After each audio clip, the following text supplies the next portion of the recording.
I'm just going to record it. I'm just going to tell the story and, just make sure I don't leave anything out. Make sure it sounds right. Okay? Love you. So we were just out on the roof and saw a couple more UFOs. And that was really nice of them, actually, the whole encounter. It was because they really leave you no doubt that they're showing you, so it started off with us seeing several pass by.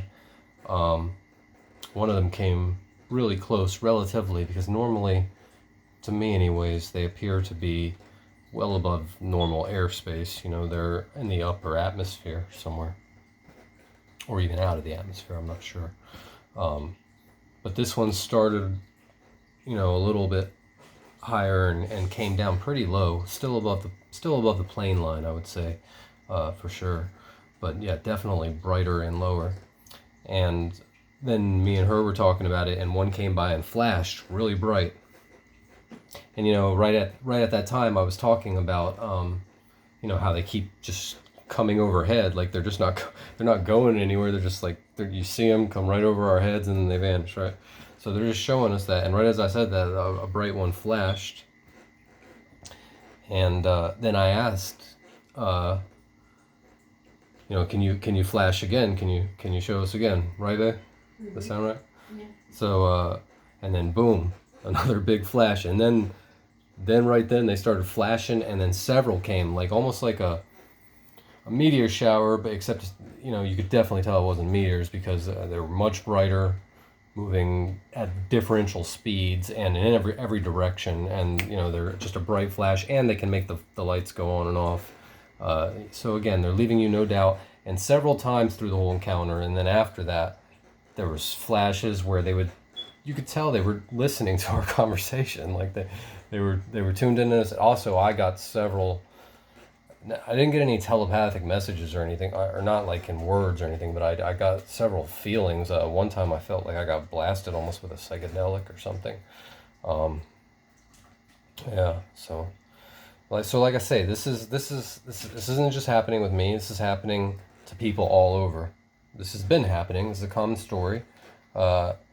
Once, and none of this stuff used to happen to me. It wasn't until I woke up spiritually that I realized that this stuff was real.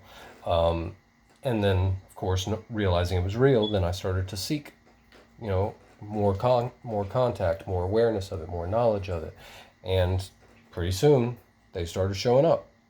So it's going to be the same with anybody, I imagine, that if, but they're very careful. They're very careful with our free will, because up until the point that for sure that extraterrestrials exist, and up until the fact that for sure that these are benevolent beings, that you have nothing to fear, that you can fully trust, that they're connected to you, that this is all part of a soul agreement, until that for sure, then they don't, even if they're willing to give you some contacts or sights, they don't want to come down and like really show themselves to you, because they've done that and people have freaked out, even people that ask for contact, because they want to leave you room for rational doubt.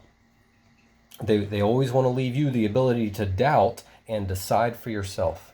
And when you come down firmly on the side of, I know what this is, and I'm ready for it, and also realize that you're just not some average person that doesn't mean anything. You're not unimportant. You are a valuable member of creation, and creation will respond that way when you reach out to it that way.